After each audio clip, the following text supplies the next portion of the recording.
안녕하세요, 청취자 여러분. 저는 50줄이 훌쩍 넘은 아저씨입니다. 아내와 딸 둘, 막내 아들 하나를 둔 가장이죠.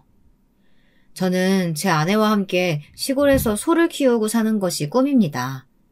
지금은 비록 회사 일에 매여서 그렇게 못하지만 2, 3년 후면 은퇴를 준비하고 있습니다. 몇 년 전까지만 해도 저희 가족들은 소소한 행복을 누리며 안정된 미래를 꿈꾸어 나가고 있었습니다. 제 가족에게 일어난 끔찍한 사실을 알게 되기 전까지는 말이죠. 사실 이 사연을 보내야 할까 말아야 할까 저로서도 고민이 많았습니다. 남들이 말하는 감동서연 같은 좋은 에피소드도 아니고 제 치부를 드러내는 것이기도 하니까요. 하지만 제 가슴속에 그냥 묻어두기만 하자니 제가 너무 답답해서 견딜 수가 없더군요. 그리고 저희 처제에게 일어난 일을 거울 삼아 여러분들도 경각심을 가지시길 바라는 마음으로 사연을 보내게 되었습니다. 오늘도 구천에 떠돌고 있을 가엾은 막내 처제를 위해 명복을 빌어주었습니다. 그런 의미에서 여러분들도 제 사연을 끝까지 함께 해주시길 바랍니다. 한 가지 덧붙이자면요. 이 사연에 쓰인 이름들은 모두 가명인 것을 알려드립니다. 그럼 저의 이야기를 시작해 보겠습니다. 우선 제 아내 이야기부터 해야겠습니다. 제 아내는 무척 무뚝뚝한 여장부 스타일의 여성입니다. 그 이유는 아마 식구들의 생계를 책임지는 가장 노릇을 일찍부터 해와서 그랬던 것 같습니다. 제 처가 가족관계가 좀 특별해요. 딸만 5에 중간에 아들이 하나 끼어있는 6남매입니다. 아내는 딸부잣집 첫째 딸로 태어나 요즘 흔히들 말하는 K정녀의 서름을 다 가진 사람이었습니다. 아내와 막내 처제와의 터울은 20년 가까이 나니 얼마나 자라오면서 동생들에게 치여 살았는지 짐작이 되시겠죠. 게다가 제 처가는 시골에서 농사를 짓는 분들이시라 애들 교육에는 그다지 신경을 못 쓰시고 살았다고 할까요. 애초부터 이렇게 딸을 여러 명 가진 것도 제 장모님이 아들 못 낳는다고 구박을 받아서였다고 하니까 말 다 했죠. 요즘은 어디 그렇습니까? 아이도 적게 낳을 뿐더러 딸 아들 구별이 어디 있습니까? 장모님은 시어머니, 즉 아내의 친할머니가 아들을 낳아야 한다고 계속 임신을 강권하셔서 딸을 4명 낳고 5번째에 겨우 아들을 하나 낳았다고 했거든요. 그런데 친할머니는 손주 욕심이 생겼는지 아들을 내리 2명은 낳아야 한다고 하시면서 마지막으로 아들을 하나 더 가지라고 하셨다고 합니다. 장모님은 넌더리를 내시면서도 시어머니의 등살에 못 이겨 마지막으로 출산을 하셨다고 합니다. 그 결과 딸을 낳았고 우리 막내 처제는 원래 장모님 계획에 없었던 아기가 되었다고 하네요. 아내의 말을 들어보니 자기는 친할머니가 세상에서 제일 싫었다고 합니다. 소녀들은 사람 취급도 안 하시고 투명인간처럼, 아니 집안 살림 미천처럼 부려먹기만 했다고요. 그리고 유일한 손자인 우리 처남만 그렇게 귀여워하셨다고 합니다. 정말 전형적인 막장 드라마에 나오는 못된 시어머니였죠. 그래서 장모님은 혹시라도 본인이 시어머니 노릇을 하지 않도록 지금까지도 조심하면서 살고 계십니다. 그뿐만이 아니라 저를 비롯한 3명의 사위한테도 짐을 지우지 않으려고 노력하신답니다. 자식 입장에서 보면 조금이라도 저한테 의지를 했으면 좋겠지만 장모님은 어쩌다가 저희 집에 오셔도 이틀 이상 주무시고 가시지 않습니다. 항상 우리 맞서이 든든하다 말씀은 하시면서도 말이죠. 그게 저는 참 가슴이 아픕니다. 저는 20대 중반에 결혼했습니다. 큰딸은 시집을 갔고 둘째와 셋째는 회사에 취업해 자기들끼리 잘 살고 있습니다. 몇 년 전에 아버지가 노안으로 돌아가시고 이제 홀어머니만 살아계신데요. 제 어머니도 아내에게 시어머니 노릇이라곤 절대로 하기 싫다고 하시며 괜히 모시고 살겠다는 말 하지 마라, 시골에 내려가서 혼자 사시겠다, 이렇게 입버릇처럼 말씀하시곤 합니다. 제 나이가 된 아저씨들은 공감하실 이야기겠지만 위로는 부모님이 걸리고 아래로는 자식들을 출가시키고 나도 완전히 신경 안 쓸 수도 없는 노릇이고 그러니 제일 골치 아픈 세대가 아닌가 싶습니다. 제 이야기가 참 두서가 없죠. 무슨 말을 하려고 이렇게 서론이 긴가 생각하실 분들도 계실 것 같습니다. 제가 장황하게 제 아내의 가족관계와 집안 상황을 설명하는 이유가 있는데요.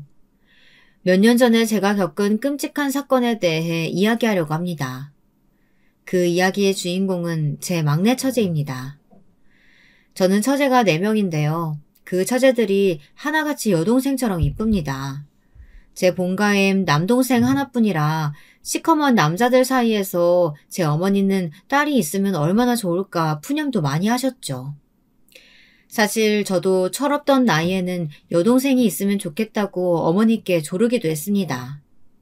하지만 어머니가 몸이 그다지 좋지 않으셔서 더 이상 애 낳는 것은 무리라고 진단을 받으셔서 그저 아들 둘로 만족했어야 했습니다. 그러니 저는 아내를 만났을 때 여동생들이 많은 아내가 부러웠다고나 할까요? 아, 이 사람과 결혼하면 나도 여동생들이 많이 생기겠구나 하고 생각했습니다. 그런 저와는 반대로 아내는 자라면서 여동생들이 싸우면 말리고 동생들을 거의 키우다시피 하면서 살았다고 합니다. 그래서 지금도 여동생들 이야기를 하면 진저리를 치죠. 특히 둘째, 셋째 여동생이 1살밖에 차이가 안 나서 그런지 그렇게 싸웠다고 합니다. 그러면 장모님은 애들 싸움 말리는 건 제 아내에게 다 시켰고 그게 가장 곤욕이었다고 하더라고요. 저와 아내는 둘 다 고등학교를 졸업한 후 일찍 사회생활을 시작했습니다. 저는 공고를 나왔고 아내는 상고를 나왔죠. 둘 다 비슷한 시기에 모직 공장의 사원으로 취직하게 되었습니다. 그리고 거기서 처음 만났어요. 저는 생산라인에서 일을 하며 기숙사에 살고 있었는데 언젠가부터 격리로 일하는 아내가 눈에 들어왔습니다. 저는 아내에게 무작정 대시를 했고 아내 역시 제가 싫지 않았는지 연인으로 발전하게 되었습니다. 그렇게 연애를 하던 와중 아내의 집안 형편에 대해 알게 되며 저는 물심양면으로 안사람을 도와줘야겠다고 마음먹게 되었습니다. 저 역시 가진 거 별로 없었지만 그래도 저는 큰아들이어서 아내의 서름을 이해했거든요. 그리고 빨리 데리고 와서 행복하게 살게 해주고픈 마음이었습니다. 그런 용기로 결혼을 하게 되었죠. 제가 아내와 결혼을 하겠다고 할 때 딱 한 사람 반대한 분이 바로 제 장모님이셨어요. 그 이유는 아내가 너무 어린 나이에 결혼을 하게 되면 동생들을 경제적으로 못 도와줄 것 아니냐는 거였습니다. 게다가 제 아내가 고등학교 졸업할 때 막내 처제가 태어났으니 장모님은 최소한 막내 처제가 유치원이라도 들어가면 그때 결혼을 하라고 하셨습니다. 아내는 집에서 부모님의 간섭과 어린 동생들을 돌보는 것이 지겨워서 저와의 결혼을 선택한 것인데 장모님은 그 이유를 들어 반대를 하셨으니 그 무렵 아내는 장모님과 거의 매일 싸우다시피 한 것 같아요. 네가 맛인데 그럼 어떡하니? 엄마는 네 도움 없으면 저 어린 것들 키울 수가 없어. 결혼이 뭐 그렇게 급하다고. 지금 네 나이가 몇인데 그 사람하고 결혼을 하겠다는 거야. 엄마, 나 이제껏 철들면서부터 지금까지 집에서 동생 돌보고 밥하고 설거지하고 할 만큼 한 것 같은데 이제 결혼도 내 맘대로 못해요? 24시면 나도 성인이야. 나 자유롭게 결혼할 수 있는 나이잖아요. 그래도 난 네가 30 넘어서 결혼했으면 했는데 돈이라도 집에 좀 벌어다 주고 시집 가면 안 돼? 안 그래도 어린 동생들 먹이고 입히고 하는 비용만도 얼마나 많이 모자라는데. 아내는 이런 일들을 저에게 하나도 안 빼놓고 이야기했어요. 항상 그 끝은 장모님이 너무하다는 푸념이었습니다. 그래서 저는 상견례 전에 먼저 장모님을 조심스럽게 만났습니다. 안녕하세요, 어머니. 저는 주영이와 사귀고 있는 이연재라고 합니다. 그래, 내 딸한테 자네에 대한 말은 많이 들었어. 그런데 우리 딸이 자네가 어디가 좋아서 그런지 내년이라도 당장 결혼을 하겠다고 하는데 자네가 좀 말려줄 수는 없나? 난 우리 딸이 자네랑 사귀는 게 못마땅한 게 아니고 너무 일찍 결혼하는 것 같아서 그래. 사실 우리 형편에 주영이가 가져다주는 월급이 필요하거든. 저 애가 도와주지 않으면 많은 동생들 먹여 살리기도 힘들고 그래. 막내딸이 이제 5살인데 유치원에 다니기는 하지만 주영이가 돌봐주지 않으면 집에 혼자 있는 시간이 좀 길거든. 어머니가 무슨 말씀 하시는지 다 알고 있습니다. 하지만 우리 주영이 어릴 때부터 마치 제2의 엄마처럼 자기 집에서 헌신하고 살았다고 하더군요. 이젠 제가 걷어서 호강은 못 시켜주더라도 가장 노릇하면서 힘들게 살던 것에선 벗어나게 하고 싶어요. 결혼하면 주영이 일 그만두게 하고 싶습니다. 제가 이렇게 말하자 장모님은 곤란하다는 듯이 우물쭈물 하시다가 입을 꾹 다물어 버리시더군요. 아무래도 이런 상황에서 장모님 허락을 받아내기가 힘들겠다는 생각이 들어 저는 마지막 제안을 했습니다. 어머니께서 전 그렇게 경제적으로 힘드시다면 막내 처제를 제가 데리고 살겠습니다. 아기 하나 생겼다고 생각하면 그만이죠. 처제가 경제적 독립을 할 때까지 제가 같이 살면서 돌보겠습니다. 그래? 그게 정말이면 나도 더 이상 내 딸 결혼 반대할 이유가 없지. 아휴, 우리 주영이가 그런 생각을 하고 살았다니.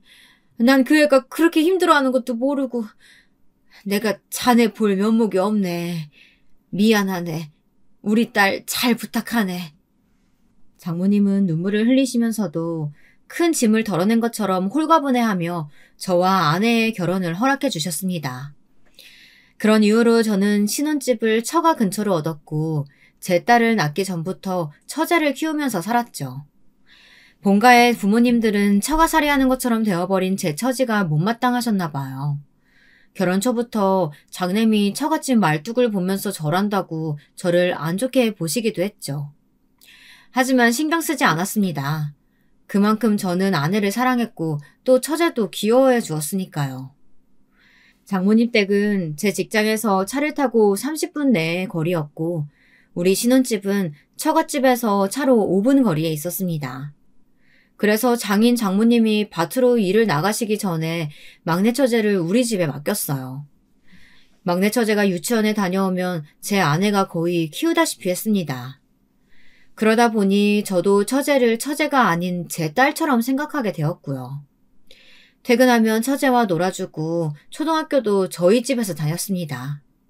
그렇게 살다 보니 어느새 저도 딸을 낳았고 우리 아이들과 함께 처제를 키웠습니다. 막내 처제와 제 딸의 나이차가 7살인데 처제는 제 딸이 태어났을 때 너무 좋아하면서 자기가 우유 먹이겠다, 안고 재우겠다 하며 우리 딸을 잘 돌봐주었습니다. 원래는 처제가 저를 형부라고 불러야 했지만 아직은 어린 아이라서 그 말을 너무 어려워하는 것 같더라고요. 그래서 처음에는 삼촌이라고 부르게 했습니다. 나중에 다 크면 고쳐질 거라고 생각했어요. 삼촌, 오늘 학교 갔다 와서 미나랑 만화 비디오 봤어요. 언니하고 같이 가서 빌려왔어요. 미나가 너무 좋아했어요. 아이고, 그래? 우리 미나 잘 돌봐주고 지영이가 언니네. 안 싸우고 잘 놀았어? 우리 막내가 미나 기저귀 다 갈아주고 같이 목욕도 하고 했어. 자기가 다 한다고 나한텐 손도 못 대게 하더라고. 막내 동생 덕에 내가 우리 딸 만져보지도 못하네. 편하긴 한데 언제까지 이렇게 살 수 있으려나. 좋잖아. 우리 미나도 처제 언니같이 잘 따르고 처제가 우리 집에서 편하게 잘 지내면 되는 거지. 난 괜찮네요. 우리 네 식구 먹고 살 만큼은 나도 벌 수 있으니까 걱정 말고. 당신은 집에서 애들 잘 키우고 살림해. 이렇게 우리 집안의 호칭은 좀 괴상하지만 진짜 가족처럼 알콩달콩 행복했어요. 처제가 고등학교를 졸업하고 서울로 대학을 갈 때까지 저희 집에서 한 가족처럼 보냈으니 얼마나 제가 막내 처제에 대한 애틋한 마음이 많았는지 짐작이 가실 거라고 생각합니다. 그렇게 세월이 지나고 머리가 좋고 공부 잘했던 처제는 서울로 대학을 갔습니다. 저는 제 딸과 같이 키운 처제가 혼자 서울서 자취를 한다고 하니 걱정이 되어 주말마다 아내와 같이 처제를 보러 갔습니다. 아내 역시 그동안 같이 살았던 정이 있어서 그런지 유독 다른 동생들보다 막내 동생에게 신경을 많이 쓰더라고요. 마치 딸에게 하듯이 잔소리도 하고요. 얘 지영아, 주말에는 집에 와서 밥도 먹고 그래. 우리 미나도 이모 왜 안 오냐고 자꾸 물어본다. 네가 서울로 갈 때 걔가 얼마나 헤어지기 싫다고 울었어. 걔는 지 동생보다 너를 더 좋아해. 그리고 냉장고에 있는 반찬 자꾸 안 먹으면 언니가 와서 버려야 하잖아. 얼마나 힘들게 한 건데. 밥은 잘 챙겨 먹고 다녀. 아유, 잔소리. 누가 보면 엄마가 나한테 하는 소린 줄 알겠다. 언니 나 괜찮아. 집에서 밥 안 먹어도 끼니는 잘 먹고 다니니까 걱정하지 말고. 미나 곧 중학생 될 거 아냐? 내가 이번 여름방학 때 가서 과외 좀 시켜줘야겠다. 그래. 처제가 서울에 있는 명문대 들어갔으니까 우리 미나 과외 좀 잘 시켜줘. 이 형부가 용돈 넉넉하게 줄게. 서울에 혼자 있다고 너무 느슨해지지 말고 문단속 꼭 하고 남자들은 다 도둑놈이니까 조심하고. 알았지? 연애하는 사람 생기면 꼭 형부한테 소개시켜줘야 된다? 내가 봐야 안심이 될 것 같으니까. 아버님이랑 형부들 외에는 남자들 집에 들이면 안 되는 거 알지? 아이고 형부 걱정하지 마세요. 저도 이제 성인이에요. 사리 분별할 줄 아는 나이라고요. 내 눈엔 아직도 7살 애기처럼 보이는 걸 어쩌나. 처제 결혼할 때 내가 울면 안 되는데 벌써 그 늑대 같은 놈 누굴까 걱정이다. 남자는 남자가 봐야 확실한 거니까 꼭 애인 생기면 소개시켜줘야 돼? 알겠어요 형부. 너무 걱정하지 마세요. 제가 엄마한테는 막내지만 형부 집에서는 큰딸이나 마찬가지였잖아요. 저 믿으세요. 이렇게 말하며 싱그럽게 웃던 막내 처제는 정말 우리 집의 큰딸처럼 든든하기도 하고 저에겐 짠한 가족이었습니다. 지금 생각하니 처제가 살아있을 때 좀 더 잘해줄 걸. 내가 신경을 덜 써서 처제가 그렇게 되었던 건 아닐까. 이런 비극이 일어난 게 제 탓인 것 같아 제 자신이 미워지고 후회만 가득합니다. 그렇게 세월이 흘렀습니다. 저희 애들에게도 사춘기가 오고 아빠와 심리적인 거리감이 생기는 시기가 되었습니다. 특히 딸들은 아버지가 자기 방에 노크도 안 하고 들어온다고 그렇게 질색팔색을 하더라고요. 항상 노크해야지 생각만 오고 자꾸 잊어버리게 되고 급기야 딸들은 자기들의 방문을 잠그더군요. 프라이버시 침해라고 하면서요. 그리고 어쩌다 제가 술 마시고 들어와 좀 안아주려고 하면 딸들은 술 냄새 난다고 얼른 저리 가라고 저를 섭섭하게 하기도 했습니다. 그게 바로 애들이 자랐다는 증거이겠지만요. 아이들의 냉정함에 저는 참 섭섭했습니다. 다시 애들이 어릴 적으로 돌아갔으면 하는 생각이 들었습니다. 그때 아빠 하면서 저를 세상의 전부라고 생각했던 그 아이들이 너무 보고 싶었어요. 지금이야 어느 정도 묻어내졌지만 애들이 한창 사춘기 때 아내도 갱년기가 온 것인지 딸들이랑 자주 부딪히며 서로 간에 좋지 않은 감정을 가지게 되었습니다.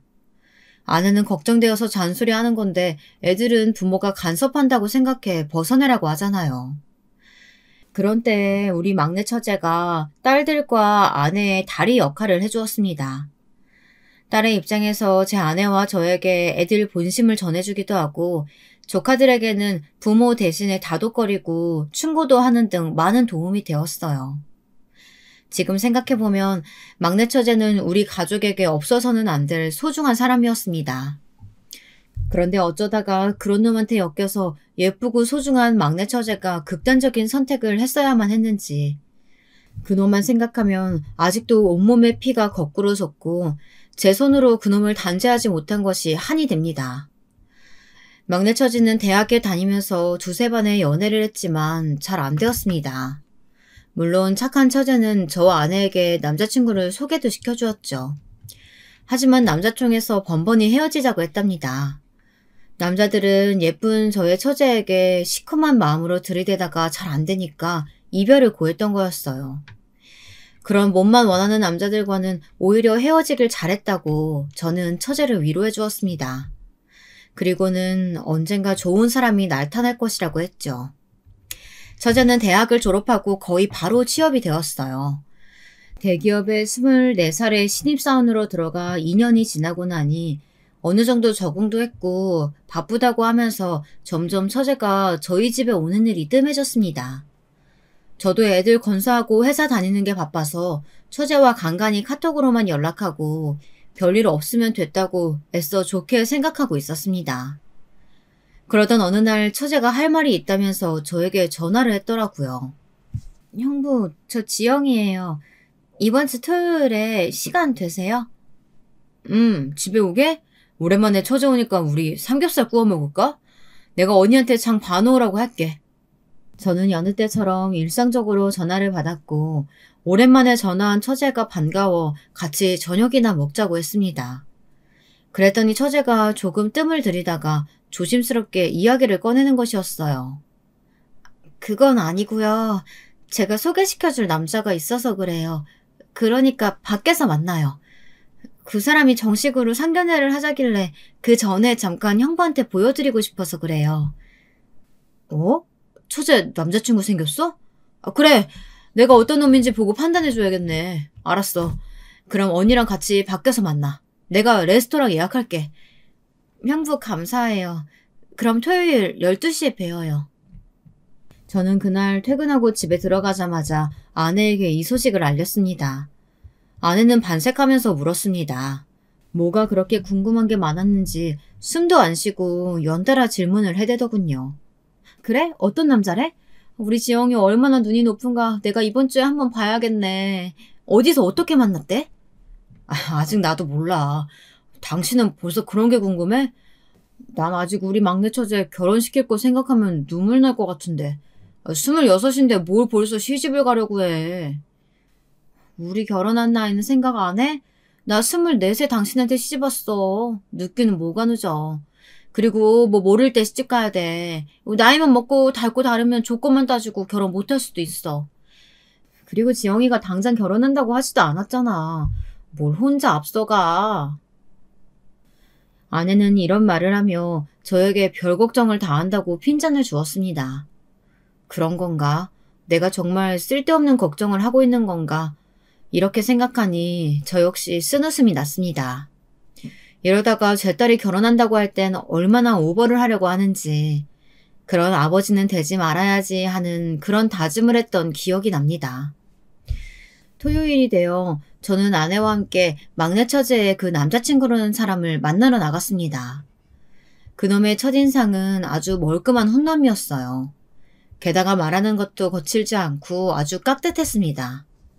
그때는 아무도 그놈이 그렇게 나쁜 짓을 할 놈인지는 꿈에도 몰랐습니다. 아내는 벌써 처제의 남자친구에게 호감을 보이며 질문이 아주 끊이지가 않더군요. 하지만 저는 쉽게 마음을 주고 싶지가 않았습니다. 어쩐지 음침해 보이는 눈매가 싫었거든요. 처제는 남자친구를 바라보는 눈에서 꿀이 뚝뚝 떨어지는 것 같았습니다. 이미 그놈에게 푹 빠져있는 것이 제 눈에도 보였죠. 그놈은 거리낌 없이 저에게 웃으며 악수를 청해왔습니다. 처음 뵙겠습니다. 안녕하세요. 지영이 남자친구 진훈이라고 합니다. 우리 지영이를 어릴 때부터 키워주신 형부시라고요. 만나서 반갑네. 내가 초면에 반말해도 괜찮겠나? 우리 처제랑 사귀는 사람이라며? 우리 처제 어디가 좋은가? 네. 지영이가 조신하고 조용한 것이 그게 마음에 들어서 사귀게 되었습니다. 요즘 세상에 26가지 처녀라는 게 참 바른 생활을 한 여자라는 생각이 들더라고요. 당신도 참 처음부터 그런 질문하면 당황하잖아. 우리 지영이랑 어떻게 만났어요? 사내 커플인가? 응, 언니. 이 사람이 먼저 사귀자고 했어. 그리고 한 사람이 한 가지씩 물어봐. 이 사람 긴장하잖아요, 형부. 겉으로 보기엔 아주 멀쩡한 사람이었기에 처제의 남자친구를 반대할 명분이 없었습니다. 저만 쎄한 기분이 들었는진 모르겠지만 저희 장모님과 장인어른도 별다른 반대 없이 상견례를 마쳤고요. 그런데 단 한 가지, 남친의 부모님이 안 계시다는 것이 좀 마음에 걸렸습니다. 어렸을 때 돌아가셨다고 했고 친척들 손에서 컸다고 하는 게 계속 가슴 한구석에 돌처럼 박혀있는 것이었습니다. 그래서 가끔씩 어둡게 보이나 싶었습니다. 그리고 제가 보기엔 처제의 남자친구와 처제의 관계가 좀 수상해 보이는 것도 무시할 수 없었습니다. 예를 들면 이런 상황이에요. 결혼하기 전에 처제와 그 남자친구와 함께 가족 여행을 다녀온 적이 있었는데요. 처음에는 남자친구도 좋다고 하더군요. 자기는 부모님이 일찍 돌아가셔서 우리 집처럼 단란한 가족이 그리웠다고 하면서요. 초대해줘서 고맙다고 하는 것이었습니다. 그래서 저는 속으로 인성은 바른 사람인가 보다 생각하면서 안심을 했습니다. 그런데 2박 3일간 여행을 하면서 제가 어쩌다 처제와 사진이라도 찍으려고 하면 그 남자친구라는 놈이 저를 벌레 보듯이 보는 거였습니다. 그러더니 마치 저에게 과시라도 하는 양 처제를 제 눈앞에서 안고 막 스킨십을 하는 게 아니겠습니까? 마치 제가 처제를 뺏으려는 연적인 양 행동을 하니 저는 너무 어처구니가 없었습니다. 그놈의 행동이 점점 노골적이 되니까 처제도 나중에는 싫은 표정으로 남자친구에게 좀 자제해달라고 하더군요. 오빠 애들도 있는데 이러지 마. 어? 형부도 놀래시겠다. 오빠 제발 좀 놔줘. 너 나 안 사랑해? 우리 곧 결혼할 사이잖아. 그런데 이 정도 스킨십도 못해? 너무 둘이서만 좋아서 그러지 말고 자네도 같이 어울려야지. 가족이 될 거잖아. 그런 스킨십은 둘이 있을 때만 해도 되지. 당신도 참. 요즘 애들이 그럴 수도 있지. 그러려니 하고 당신이 못 본 척 좀 해줘. 여행이 끝나고 돌아와서 그놈은 저한테 막내 처제를 너무 사랑해서 그랬다고, 기분이 나쁘셨다면 죄송하다고 주절주절 사과를 하긴 하더라고요. 그러나 그것도 막내 처제가 시켜서 마지못해 한 사과라는 걸 나중에야 알게 되었습니다. 처제가 그놈에게 형부에게 사과하지 않으면 결혼을 안 하겠다고 화를 많이 냈다고 하더라고요. 저는 처제에게 말도 안 되는 소유욕과 집착 같은 행동을 보이는 처제의 남자친구가 적지 않게 걱정되었습니다. 그래서 어느 날 아내에게 이 결혼 꼭 시켜야 하냐고 물어봤던 적도 있었습니다. 그러나 아내는 처제 남자친구가 어릴 적부터 외로움을 많이 타서 그런 것 같다. 결혼하면 자연스럽게 없어질 감정이다 라고 하면서 저의 쓸데없는 걱정으로 치부해버렸습니다. 저는 찝찝한 그 기분을 완전히 떨쳐내지 못한 채 상견례한 지 1년 만에 막내 처제는 처제의 남자친구와 결혼을 하고야 말았습니다. 처제의 결혼식 날 장인 장모님도 눈물이 보이지 않으셨지만 제가 다 눈물이 나더군요. 아내는 저보고 주책이 따로 없다고 하는 것이었어요. 여러분, 제가 정말 주책인 걸까요? 하지만 이미 딸처럼 정이 다 들어버린 막내 처제가 맘에 1도 안 드는 놈한테 시집을 기어고 간다고 하니 제 마음이 어떻겠습니까? 그런데 처제가 결혼하고 한 달이 지났을까요? 어느 날 저는 하늘이 무너지는 소리를 들었습니다. 막내 처제가 집에서 극단적인 선택을 했다는 이야기였어요. 저는 슬프다기보다는 믿어지지가 않았습니다. 평소에 활발하고 긍정적이었던 처제가 그런 선택을 할 이유가 없었습니다. 전혀 현실감이 없더군요. 저뿐만이 아닙니다. 장인 장모님과 우리 모든 가족들은 막내 처제가 절대 그럴 사람이 아니라고 믿었습니다. 결혼하자마자 갑작스럽게 일어난 처제의 죽음이 저는 너무나 수상했습니다. 우리 지영이가 그럴 리가 없다. 우리 딸이 왜? 이제 겨우 결혼한 지 한 달이야. 그 애가 왜 죽어? 우리 막내 불쌍해서 어떡해. 아이고.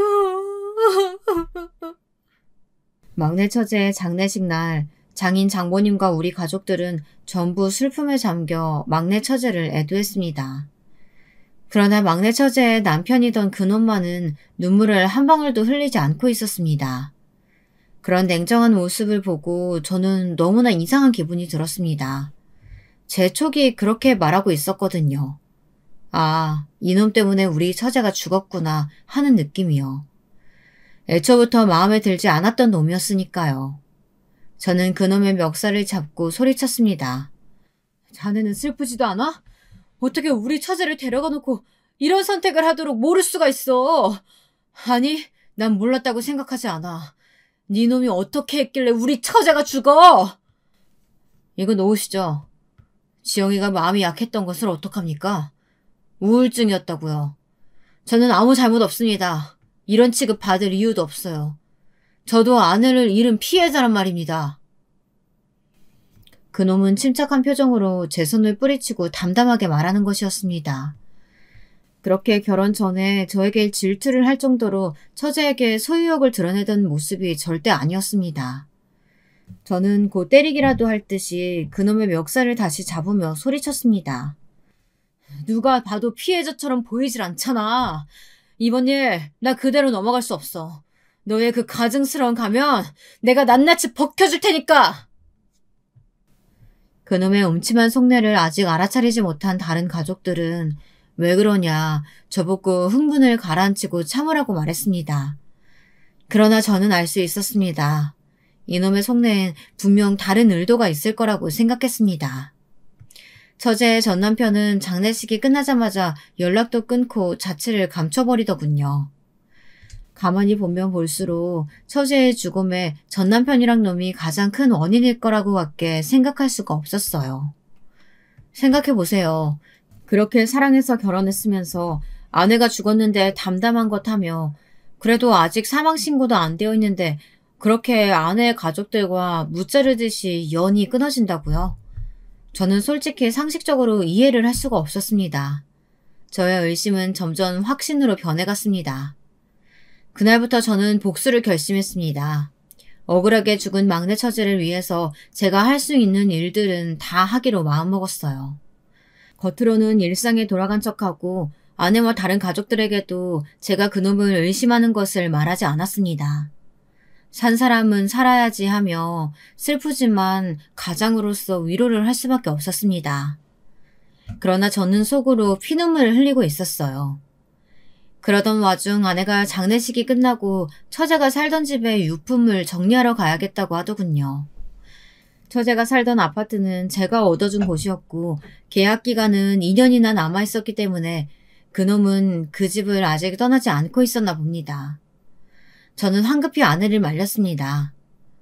내가 내일이라도 가서 다 가지고 올 테니까 당신은 그냥 있어.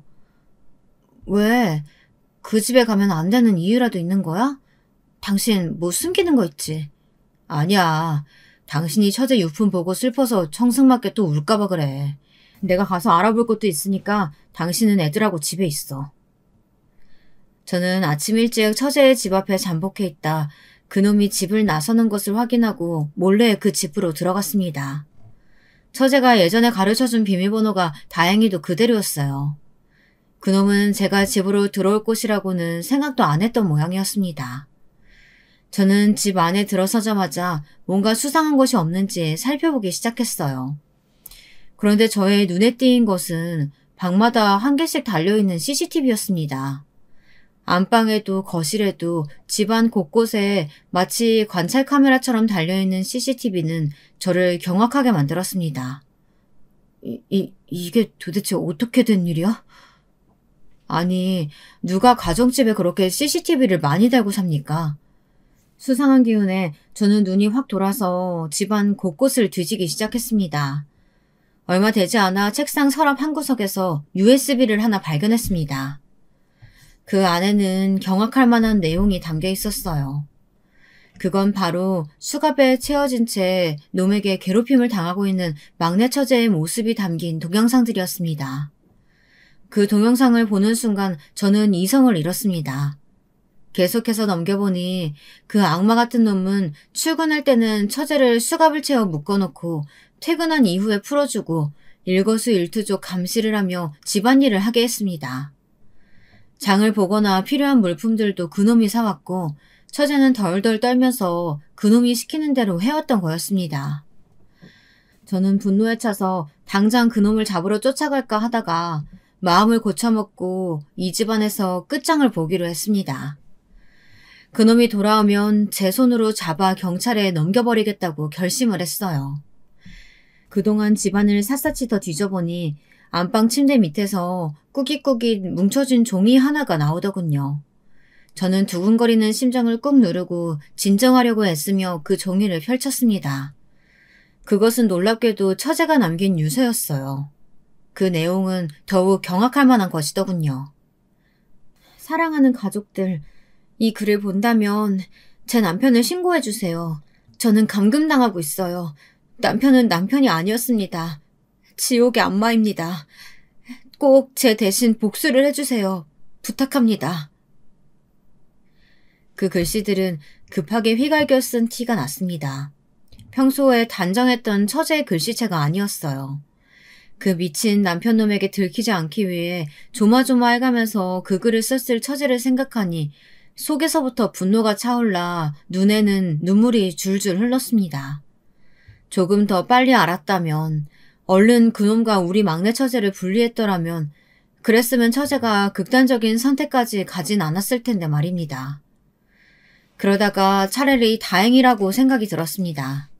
오늘 제가 이 집에 오지 않았다면 그 동영상 증거와 처제의 유서를 제가 발견하지 못하고 그놈이 먼저 발견했다면, 그래서 그 미친놈이 이 소중한 증거를 인멸하기라도 했다면 처제의 억울한 죽음은 어떤 보상도 받지 못했을 거 아니겠습니까? 저는 집 밖으로 나와 이웃집 사람들을 찾아다니며 결혼한 후 한 달간의 전남편 놈의 행적을 조사했습니다. 저 집에 살던 신혼부부에 대해서 아시는 거 있으실까요? 최근에 일어난 일이라던가요. 신혼부부요? 아니, 금시초문인데요? 그 집에 남자 혼자 살고 있는 거 아니었어요? 맨날 어딘가로 출퇴근하는 것만 봤는데. 에이, 신혼부부였으면 여자가 집 밖에 나왔겠죠. 그런 낌새는 없는 것 같던데요. 저는 이웃집 아주머니의 말을 듣고 의심만 하던 정황이 확신으로 다가왔습니다. 그 악마 같은 놈이 우리 처제를 의심하고 집착해서 이런 범죄를 저질렀다고밖에 설명할 수가 없는 것이었습니다. 그것도 모자라 동영상을 자세히 보니 그놈은 처제를 때리고 학대한 흔적까지 보였습니다. 처제가 겁에 질려 도망을 가기라도 할라치면 어김없이 그놈의 손에 잡혀서 꼼짝할 수 없이 다시 수갑에 묶여버렸습니다. 게다가 그놈은 불쌍한 저희 처제에게 가스라이팅까지 하는 것 같았습니다. CCTV 동영상에서 간간히 들리는 둘의 대화는 제 의심에 더욱 불을 지폈습니다. 내 말만 잘 들으면 풀어준다니까? 그러니까 어디 도망갈 생각 같은 건 안 하는 게 좋아. 그러면 내가 풀어주고 사랑도 해준다니까 왜 내 말을 안 들어? 오빠 잘못했어. 내가 어떻게 해야 풀어줄 건데? 나 이 집 이사 와서 한 번도 바깥 출입 안 했잖아. 당신이 그만두려서 회사도 그만뒀고 이 동네에 아는 사람도 없는데 내가 무슨 바람을 피웠다는 거야. 당신 그거 망상이라고. 착한 처제가 무슨 잘못을 했다고 이렇게 정신병자 같은 놈한테 몰아붙여줘야 했을까요? 저는 이 결혼만은 죽어도 막았어야 했는데 그러지 못했던 제 자신이 한없이 미워졌습니다. 완전히 을처증 환자였던 그놈은 처제가 큰 소리를 지르거나 도망을 가지 못하도록 안방에 방음장치까지 해두었습니다. 하루의 대부분을 안방에 갇혀있다가 저녁에만 풀려나는 생활이 계속했으니 처제의 정신이 피폐해진 건 시간 문제였다고 생각합니다. 그 나쁜 놈은 처제의 장례식장에 본인이 저지른 잘못은 감쪽같이 숨기고 처제가 우울증이라고만 앵무새처럼 짓거려댔죠. 그러면서 자기 책임은 없다고 하니 제가 어떻게 참을 수가 있었겠어요. 저는 분노를 누르며 안방 문 뒤에 숨어 그놈이 오기만을 기다렸습니다. 삐리릭 탁. 현관문 열리는 소리가 나더니 놈이 들어온 모양이었습니다. 저는 그놈이 안방에 들어오려고 문을 연 순간 번개같이 멱살을 잡아 그놈을 우선 몇 대에 주워 펴줬습니다. 불시에 습격을 당한 처제의 전남편은 엉망진창인 얼굴로 정신없이 저를 바라보았습니다. 그리곤 멍청하게 입을 열더군요. 당신이 어떻게 여기에? 내가 도저히 믿을 수가 없어서 네 놈을 응징하러 왔다. 네가 숨겨둔 우리 처제 학대 증거, 유서 내가 다 찾았어. 그러면 그렇지. 내가 네 놈 처음 봤을 때부터 쎄한 기분이 들었던 게 마음에 안 들었거든? 그 손에 들린 거 어떻게 찾았지? 이리 내놔 얼른! 내놓지 못해?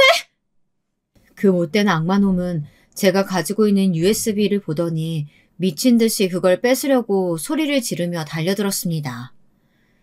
그러나 저는 절대 뺏기지 않으려고 그놈과 엎치락 뒤치락 나뒹굴며 싸움을 했습니다. 우리 처제의 억울함을 밝힐 소중한 증거를 쉽게 뺏길 수는 없지 않겠습니까?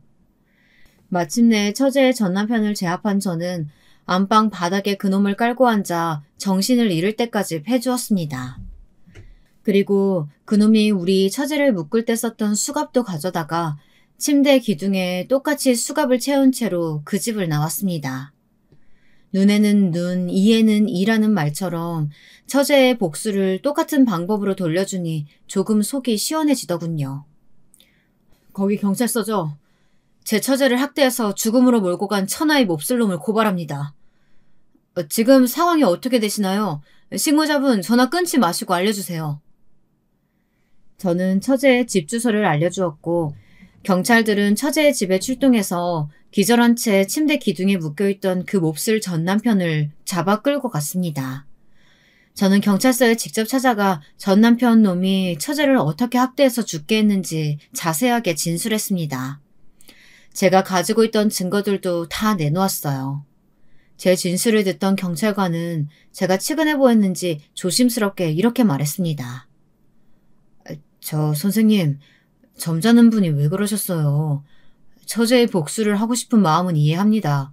하지만 다음에는 그냥 경찰에 신고를 해주세요. 폭행도 엄연한 잘못입니다. 네, 압니다. 저도 잘못 저지른 거 알아요. 하지만 이렇게라도 처제를 죽게 한 그놈에게 복수하지 않고서는 제가 견딜 수가 없었습니다. 저는 비겁하게 도망갈 생각 없습니다. 하늘에 있는 처제에게 부끄럽지 않으니까요. 진술을 다 마친 저는 눈물을 흘리며 경찰서 유치장에 갇혀 있었습니다. 그놈은 제가 갖고 있던 빼도 박도 못할 USB 증거가 뻔히 있는데도 억울하다면서 자기는 그저 처제가 말을 안 듣는 버릇을 고쳐준 거라고 감방 안에서 소리를 빽빽 질렀습니다. 정말 뻔뻔스럽기가 그지없는 놈이죠. 경찰서 안에 있던 형사들이 나서서 소리 지르지 말라고 엄포를 놓아도 막무가내로 자기 주장을 하는 그놈의 면상에다 저는 침을 뱉어주었습니다. 그랬더니 그놈은 미친 듯이 소리를 지르면서 저에게 달려들었습니다. 하지만 곧 건장한 경찰관 2명이 그를 제지하였습니다. 당신 뭘 잘못했다고 여기서 큰 소리야? 다음에 또 이러면 수갑 채워놓을 거야? 아니야 박 형사, 그냥 채워놔. 자기 와이프 감금해서 수갑 채워놓는 나쁜 새끼는 그냥 수갑 채우는 게 약이다. 그놈은 화를 못 이기고 대들다 깜빵 안에서 수갑에 묶여 풀이 죽어 있었습니다. 그 비참한 인간 말종의 꼴을 보니 저는 속이 다 시원해졌습니다. 제가 경찰서 유치장에 갇혀있다는 소식을 듣고 놀라서 아내와 장인 장모님이 달려왔습니다. 무슨 일이냐고 황망해하며 울던 아내에게 저는 괜찮다고 걱정하지 말라고 했습니다. 여보, 내가 저 새끼 응징한 채로 감옥 간다면 나 기쁘게 벌 받을 거야. 우리 애들 잘 부탁해. 장모님, 장인어른, 저 인간 같지도 않은 놈 때문에 우리 처제가 죽었다고 생각하니까 참을 수가 없어서 그만. 죄송합니다. 심려를 끼쳐드렸네요. 여보, 무슨 소리를 그렇게 해. 아주 속이 시원하다. 내가 좋은 변호사 알아봐 줄 거야. 꼭 정삼찬짝 될 거니까 걱정하지 마. 아니야. 자네가 해주지 않았다면 나라도 나서서 저 때려 죽일 놈한테 복수했을 거야. 우리 불쌍한 막내를 어떻게, 저 극악한 놈이. 내가 힘만 좀만 더 있었어도 내가 직접 그놈을 응징했을 걸세. 저한테서 그동안의 자초지정을 다 들은 제 아내는 눈물을 보이면서도 저에게 몰래 엄지를 들어주었습니다. 장인 장모님 역시 경찰서에서는 말씀을 아끼셨지만 나중에 속이 다 시원하다고 하시더라고요. 제가 그놈을 때린 것은 절대 자랑스러울 일이 아니지만 아무것도 모르고 처제가 우울증이라고만 단정지었다면, 그래서 그놈을 잡지 못했었다면 우리 불쌍한 막내 처제는 한을 풀지도 못하고 그놈의 범죄는 만천하에 드러나지 않았겠죠. 그 생각만 해도 열불이 터지고 혈압이 오르려고 합니다. 우리 처제를 죽게 만든 그놈은 감금, 폭행, 학대 등등 모든 죄상이 드러나 중형을 선고받았습니다. 저도 재판을 받긴 했지만 저는 정당방위가 인정되어 징역을 살지 않고 집행유예로 풀려나게 되었습니다. 나중에 밝혀진 사실이지만 그놈은 전에 사귀던 여자들에게도 그런 정신병자 같은 짓을 하면서 감금, 폭행을 일삼았다고 합니다. 그런데 그 모든 죄들을 어찌나 잘 감추었는지 정확한 증거가 없어 꼬리가 잡히지 않았다고 합니다. 그러다 이번 사건으로 모든 여죄가 밝혀지며 징역 10년을 선고받았다고 합니다. 그놈이 한 짓을 생각하면 저는 이 처벌도 전혀 무겁다고 생각하지 않아요.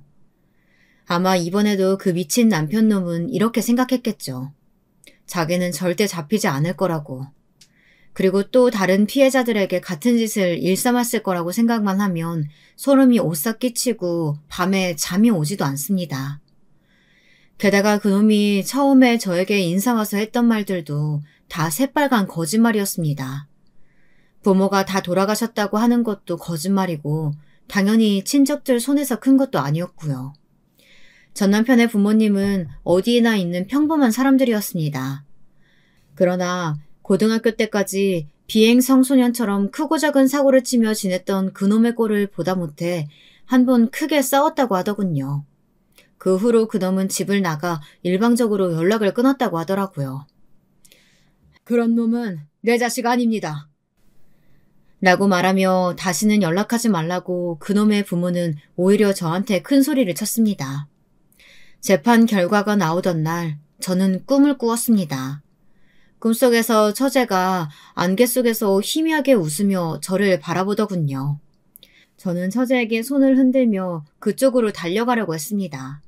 하지만 발이 땅에 달라붙어 떨어지지 않는 것이었어요. 그 모습을 슬픈 표정으로 보던 처제가 입을 열었습니다. 형부, 그동안 감사했어요. 저 키워주시고 억울함 밝혀주시고 끝까지 저는 형부에게 신세만 지내요. 이젠 여한이 없을 것 같아요. 형부, 언니와 아이들과 함께 행복하게 사세요. 그러더니 아스라이 멀어져 가는 것이었습니다.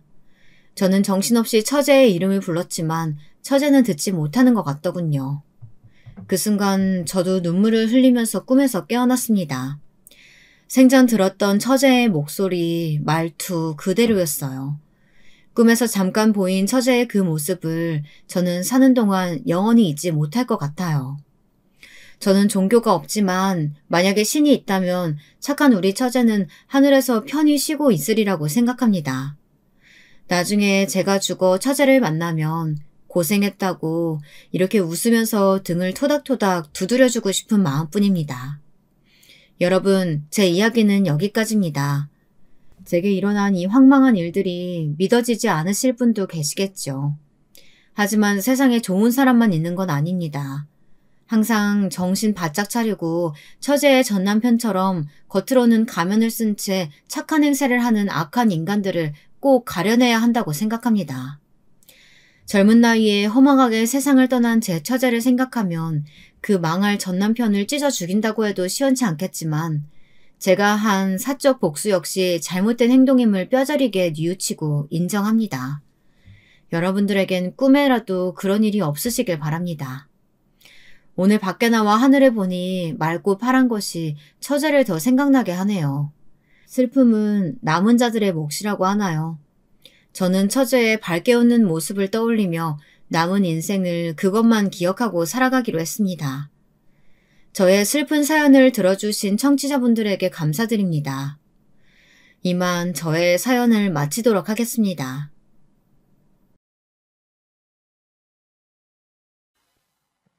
안녕하세요. 오늘도 사연 채널을 찾아주셔서 감사합니다. 우선 제 소개부터 해야 할 것 같은데요. 저는 슬하에 아들 자식 하나를 두고 있는 평범한 50대의 아줌마예요. 저는 평생을 남편 없이 식당에서 설거지하고 청소하며 아들을 키웠는데요. 애 아빠는 아들이 5살일 때 저희를 두고 하늘로 먼저 떠나가게 되었어요. 갑작스럽게 암 선고를 받고 미처 준비도 하지 못한 채 떠나간지라 남겨진 저도 너무 황망한 마음에 1년간은 제정신으로 살지 못했던 것 같네요. 허나 목구멍이 포도청인지라 엄마 하며 저를 찾는 자식을 보니 사람이 어떻게든 살게 되더라고요. 지금이야 다 지나간 일이지만 그땐 저도 참 많이 힘들었답니다. 당시 애아빠 장례를 치르고 한 달 후쯤 집안에 틀어박혀 아무것도 못하고 눈물만 흘리고 있는데 갑자기 어린 아들이 다가와 제 눈물을 닦아주더라고요. 그러면서 하는 말이 "엄마 슬퍼하지 마" 하고 말하는데 그 어린 것이 어떻게 내 마음을 알고 그런 말을 하는지 가슴이 아프기도 하고 엄마로서 너무 미안해 아들을 안고 목이 쉴새라 펑펑 울고 말았네요. 그 뒤로는 무슨 일이든 해서 아들을 먹여 살리겠다는 각오로 동네 식당 여러 군데를 돌아다니면서 일을 구해보았어요. 다행히 그때 동네에 자그마한 중국집이 하나 있었는데 거기 사장님이 제 처지를 딱하게 여겨주셨어요. 아이고, 아이 엄마가 고생이네. 혼자 애 키우느라 힘들죠? 우리 식당 일이 바쁘긴 하지만 그래도 적응하면 할만할 거예요. 내일부터 나와 일해요. 감사합니다, 사장님. 감사합니다. 연신 고개를 꾸벅 숙이며 저는 다음 날부터 애는 어린이집에 맡겨두고 식당에 나가 일을 하기 시작했어요. 사실상 돈이 우선이었기 때문에 식당에서는 늦게까지 일해야 했어요. 허나 그 후엔 애를 맡길 데가 없어 어떻게 해야 하나 막막했죠. 그때 다행히 윗집 아줌마 아이가 저희 애랑 동갑이기도 하고 애가 착하다고 저희 집 애를 돌봐주신다고 하셨어요. 고맙습니다. 근데 제가 괜히 폐를 끼치는 건 아닌가 모르겠어요. 아니에요. 그런 말 말아요. 같은 동네 사는데 서로 돕고 살아야죠. 걱정 말아요. 내가 애 저녁밥도 해 먹일게요. 남편을 잃고 정말 혼자가 되었다는 생각에 외롭기도 하고 공허함도 컸는데 그렇게 주변 사람들의 도움을 받아 길러나갈 수 있게 되었습니다. 지하 단칸방에 살아야 할 만큼 환경은 열악했지만 그때 사람들이 준 따뜻함이 커서 그런지 지금도 가끔 옛날에 살았던 동네가 그립기도 하고 흐릿하지만 그 동네 사람들의 얼굴이 기억이 나기도 해요. 허나 사람들의 도움이 있었다 한들 그래도 아이에겐 늘 엄마의 빈자리가 있었을 거예요.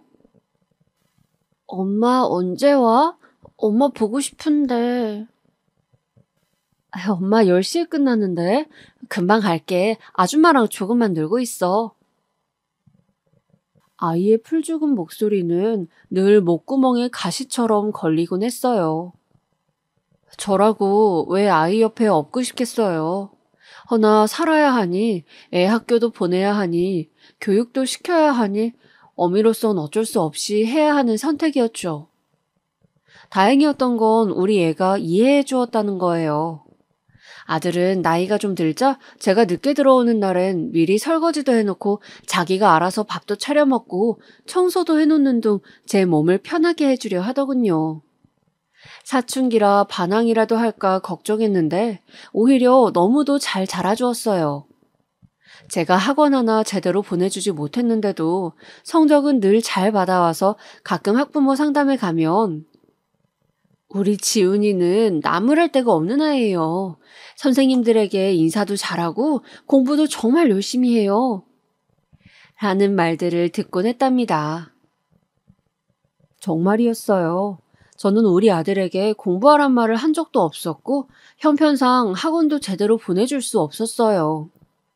그게 제 마음엔 늘 가슴에 멍으로 남았지만 한 번도 힘들단 내색이 없었던 그런 제 속 깊은 아들은 시간이 지나 당당히 명문대학교 합격 소식을 전했죠. 그리고 막상 그 소식을 들었을 땐 눈물이 앞을 가려 말을 잇지 못했죠. 근데 오히려 저보다도 주변에서 더 난리가 났다는 것 같아요.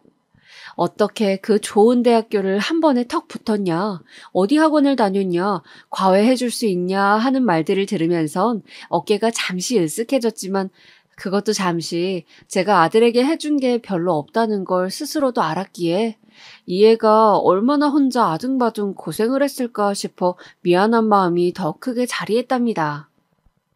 그러고 보면 부모는 열을 주고도 하나를 주지 못해 아쉬워한다는 말이 맞는 것 같아요. 아들을 위해 하루 10시간씩 식당에서 일을 했지만 그러고도 전 그 하나만을 생각했으니까요. 그러다 아들이 대학교를 졸업하고 취직을 하고 난 후엔 저에게 그러더군요.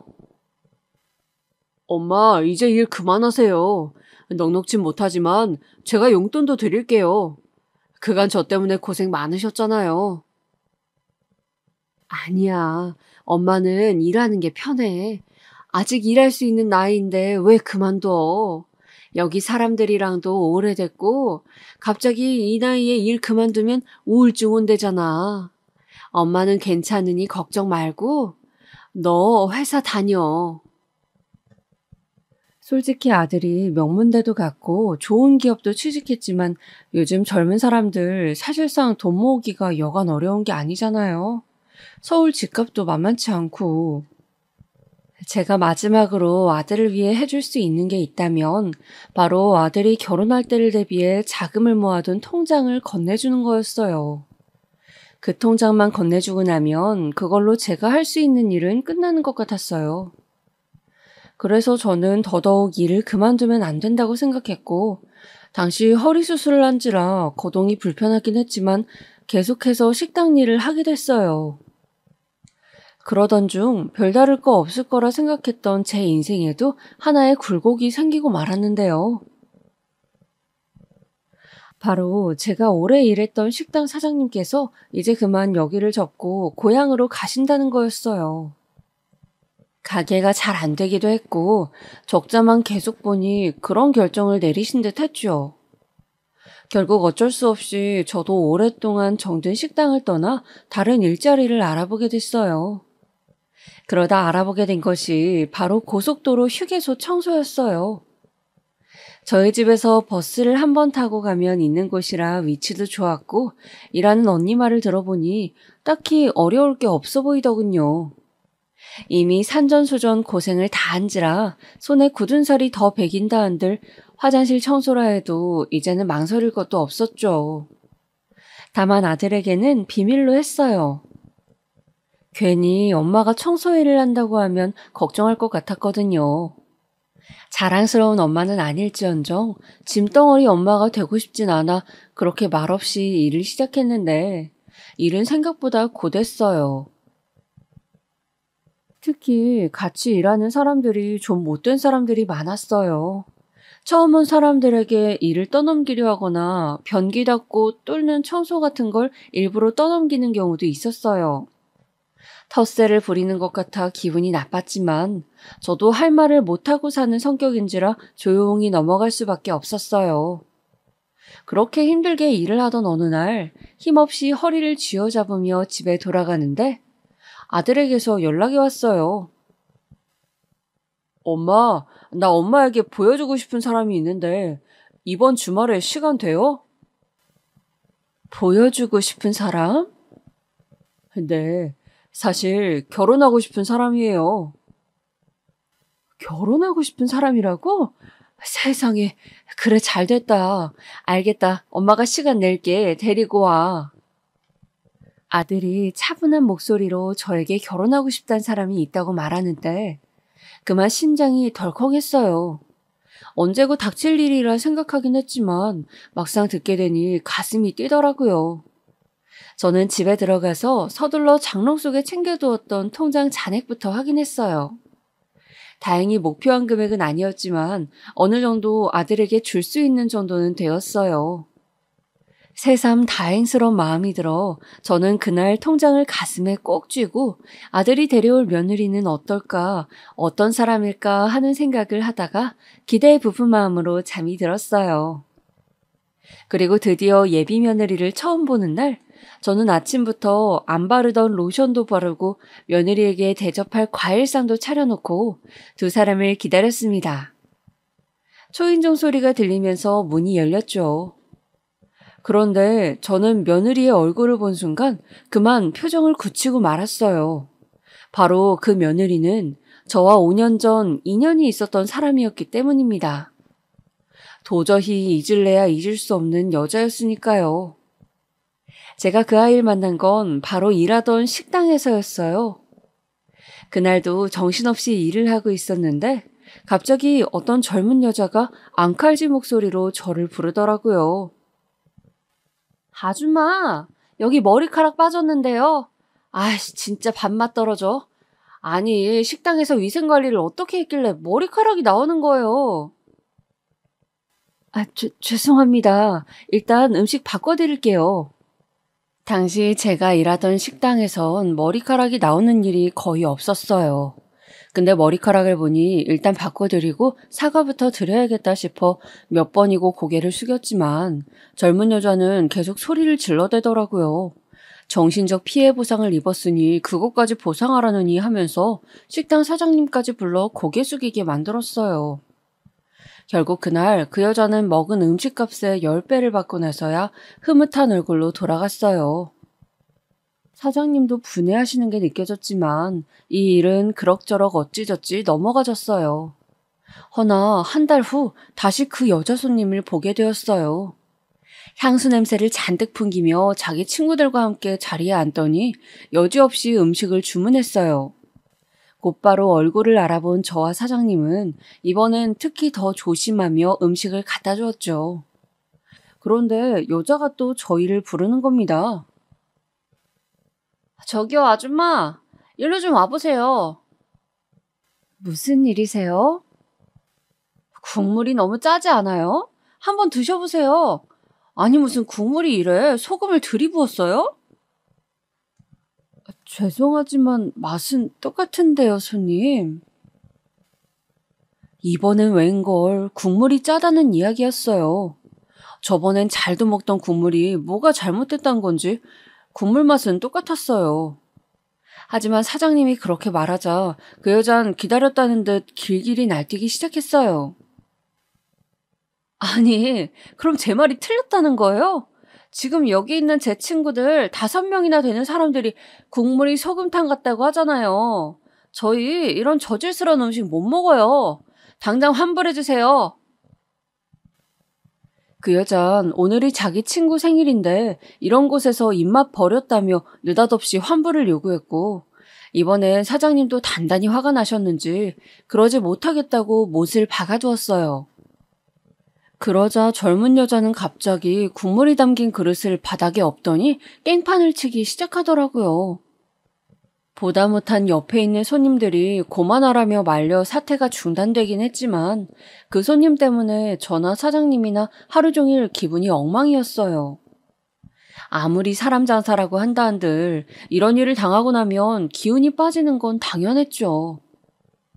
조용히 음식을 먹다 간 적도 있었지만 그 여잔 그날 이후 무슨 앙심을 품기라도 작정한 건지 잊을만 하면 저희 가게에 나타나 난리를 치고 가곤 했어요. 그런데 그 젊은 여자가 며느리로 나타난 이 여자라니 며느리는 저를 알아보지 못한 듯 태연하게 인사를 건네었지만 저는 눈을 마주치지 못하고 그냥 얼떨떨한 표정으로 인사를 받았어요. 과일을 먹는 동안에도 무슨 말을 해야 할지 모르겠더라고요. 예비 며느리는 아랑곳 않고 계속 제잘거렸어요. 어머님, 이 사람에게 말씀 많이 들었어요. 혼자 이 사람 키우면서 고생을 많이 하셨다고 들었어요. 정말 대단하세요. 존경스러워요. 아, 그래요. 저번 주에 저희 어머니 아버지도 만나 같이 식사했는데 이 사람을 무척 마음에 들어 하세요. 상견례 진행하고 싶다는데 언제가 괜찮으세요? 들어보니 예비 며느리와 아들은 무려 4년을 만나온 사이라고 했어요. 아들이 내색하지 않아 몰랐지만 꽤나 오랜 시간을 만나온 사이였다고. 더군다나 아들이 이번에 새로 시작한 사업도 예비 며느리 집안에서 도와주고 있다고 하더라고요. 입고 온 옷을 보니 예비 며느리 집안이 꽤나 부자인 건 틀림없었어요. 거기다 예비 사돈 측에서 강남의 40평대 아파트를 신혼집으로 구해준다고 하고요. 인성은 개차반이지만 조건은 무척 괜찮은 아이였어요. 아들은 옆에서 꿀 떨어지는 시선으로 예비 며느리를 바라보고 있었고요. 저는 그런 아들의 얼굴을 보다 마음이 심란해져 그 이후부턴 며느리의 말에 집중이 되지 않았어요. 엄마 괜찮으세요? 표정이 좋지 않으세요. 아까 먹은 게 체했나? 아니다. 그냥 몸이 피곤해서 그래. 엄마, 우리 미희 어때요? 되게 예쁘죠? 얼마나 착한지 몰라요. 저랑 유기견 봉사활동도 몇 년째 다니고 있어요. 그러니? 네, 엄마는 어땠어요?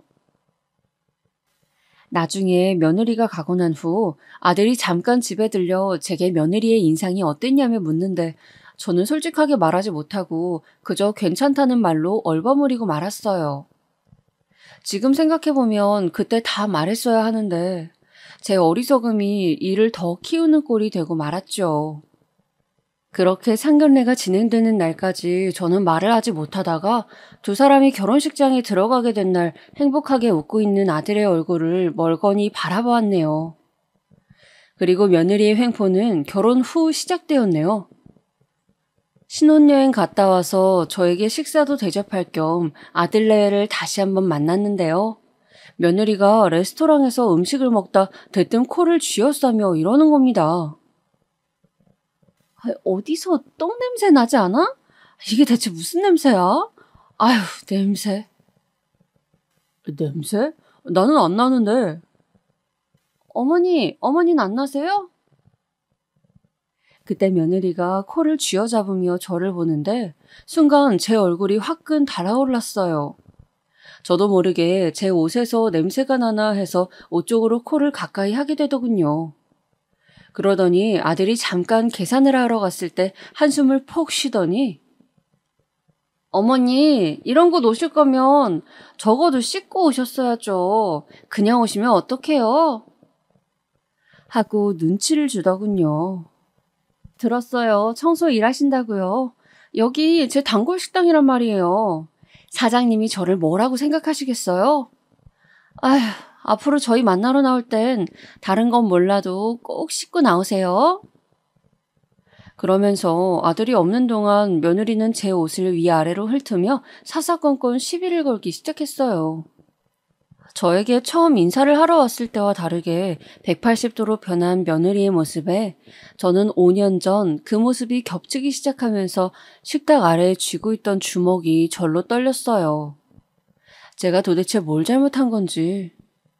집에 있는 옷 입고 나왔다고 이런 말을 들어야 한다니 너무 모욕감이 들어 뭐라 대꾸할 말도 찾지 못하고 그냥 집으로 돌아와 버렸어요. 아들은 왜 저런 여자가 좋다고 하는 건지, 도대체 어디에 홀린 건지 너무 속이 상해 엉엉 울고 말았습니다. 허나 저는 이 일을 아들에게 알릴 수가 없었어요. 바로 며느리의 말 때문이었죠. 어머님, 설마 지훈 씨에게 다른 말 하시는 거 아니죠? 지훈 씨 요즘 사업 때문에 무척 힘들어요. 괜히 이런저런 말 덧붙여서 그이 마음 힘들게 하지 마세요. 며느리는 제가 혹시나 아들에게 무슨 말을 할까봐 경고하듯 그렇게 단단히 못을 박더라고요. 어느 날은 속이 상해 친구에게 이 일을 말했더니 친구가 저 대신 분개를 하더라고요. 저도 이렇게 며느리를 두었다간 안 될 것 같아서 가르쳐야겠다는 생각으로 전화를 걸었어요. 집 앞 커피숍에서 기다리고 있으니 약속 시간이 한참 지나 명품으로 휘감은 며느리가 왜 이 추운 날 여기까지 먼 걸음하게 만들었냐고 투덜거리며 들어오더군요. 바로 입술이 꼭 깨물어졌지만 저는 차분히 앉아 대화를 시작했어요. 며느리가 저에게 했던 말이나 지적했던 행동들을 하나하나 말하면서 그건 어른에겐 해선 안 되는 행동이라 일러주었죠. 근데 며느리가 그 말을 조용히 듣고 있더니 비웃음을 지으며 이러더군요. 그리고 저는 그 말에 그만 경악을 금치 못했네요. 어머님, 혹시 5년 전 식당에서 있었던 일 때문에 저에게 아직 원한이 있거나 한 건 아니죠? 그때 저 정말 국물이 짰어요. 그래서 그런 건데 지금 혹시 그 일로 앙심 품고 이런 되도 않는 훈계하시는 거예요? 너 날 기억하고 있었니? 아무렴요. 어머님 얼굴 잊기가 어디 쉬운가요? 아무튼 그 일로 그러시는 거라면 그러지 마세요. 그리고 이런 말까진 안 드리려 했는데 사실 저희 집에서 지훈 씨 도와주지 않았으면 지훈 씨 이 정도로 성공도 하지 못했어요. 잊으실까 봐 말씀드리는 거예요. 저 회사 다니느라 바쁜 사람이에요. 요즘 저희 아빠 회사에서 경영 수업 받느라 바쁘거든요. 그러니 이런 일로 불러내셔서 훈계하시는 거 하지 마세요. 불쾌해요. 그리고 며느리는 자기가 먹은 음료값도 내지 않은 채 쌩하니 사라졌습니다. 어머니가 불러냈으니 이건 어머니가 사세요 하면서 말이에요. 정말 기도 차지 않았어요. 설마 기억을 하고 있을 줄은 꿈에도 생각지 못했죠. 그날 이후 저는 불면증을 앓기 시작했어요. 잠에 들려 해도 도저히 잠이 오지 않았어요. 눈을 감으면 절 조소하던 며느리의 얼굴이 떠올랐고 맑게 웃고 있는 어린 아들의 모습이 번갈아 스쳐 지나갔어요. 주변에선 저를 답답하다고들 하는데 도통 제가 여기서 어떻게 행동해야 맞는 건지 결정을 내릴 수가 없었어요. 그러다 저는 이대로는 안 되겠다 하여 며느리를 다시 불러내게 되었어요. 이번엔 또 무슨 일로 불러내신 거예요? 어머니 혹시 저 또 훈계하시려고요? 이제 지겹지도 않으세요? 내 말부터 들어라.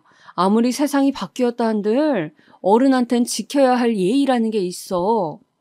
근데 넌 선을 넘어도 한참 넘는구나. 내 아들이 없을 때 대놓고 나를 모욕하고 수치스럽게 하고 그게 며느리가 되어서 할 수 있는 행동이니? 이건 지나쳐도 너무 지나친 것 같지 않아? 어머님, 그러면 냄새 나는 걸 냄새 난다 하지 뭐라 하나요? 어머니한테 하수구 냄새 난다고요.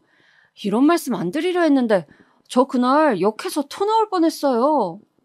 그리고요, 말 나온 김에 한마디 좀 더 할게요.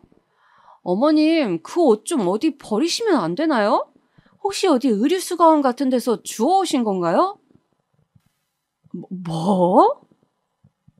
아니 정말 아무리 나이 드셨다 해도 그렇지 그 옷이야말로 좀 너무하지 않아요? 솔직히 말해 지훈 씨도 어머님과 같이 다니기 부끄럽겠어요. 제가 돈 몇 장 드릴 테니 이걸로 옷이라도 한 벌 해 입으세요.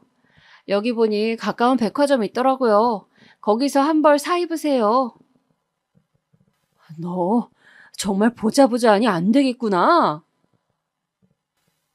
그 순간 저는 이대로는 안 되겠다는 생각이 들었어요. 아무리 내 아들이 사랑하는 며느리라 해도 그렇지 참는데도 한계가 있었어요. 저는 그대로 며느리의 면상에 앞에 있던 물을 부어버렸고 며느리는 물에 젖은 생쥐꼴이 되어 아악 하고 비명을 질렀습니다. 그리고선 제게 미쳤냐며 고래고래 소리를 지르는데 사람들 시선에도 아랑곳하지 않더라고요. 저는 그런 며느리와 함께 있는 게 부끄러워 그냥 그 자리를 박차고 나와버렸습니다. 집에 와서도 며느리가 한 말들을 생각하면 분이 풀리지 않아 숨을 몰아쉬어야 했어요. 냉수를 벌컥벌컥 마셔도 화가 가라앉질 않았죠. 그런데 더 기가 막힌 일이 일어나더라고요. 그날 밤 아들이 저희 집을 찾아온 거예요. 모처럼 본 얼굴이라 반가워 안부를 물으려는데 아들 얼굴이 어째 어두웠습니다. 아들은 저를 보다 한숨을 푹 쉬며 저를 탓하는 말을 이어나갔어요. 어머니, 도대체 무슨 짓을 하신 거예요? 무슨 짓이라니?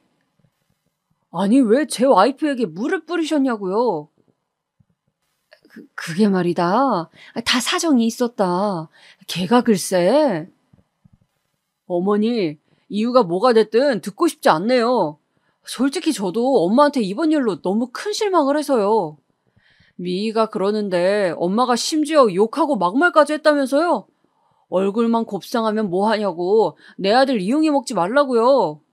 어떻게 그런 말씀을 하실 수가 있어요? 걔가 내가 그런 말을 했다고 그러디?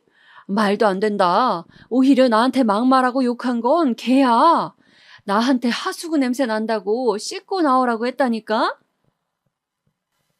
아휴, 엄마, 저는 모르겠네요. 더 이상 이 일에 끼어들고 싶지도 않고 가뜩이나 사업 때문에 머리도 아픈데 엄마까지 꼭 이래야겠어요? 가볼게요. 아들은 그렇게 뒤를 돌았고 저는 졸지에 못된 시어머니까지 되어버렸습니다. 며느리의 그 간악한 혀 때문에 말이죠. 세상에 못된 시어머니 많다고 하지만 못된 며느리는 별로 없다고들 하던데 다 거짓말이었나 봅니다. 그런 며느리에게 당하고 있는 바보 같은 시어머니가 바로 여기 있었으니까요.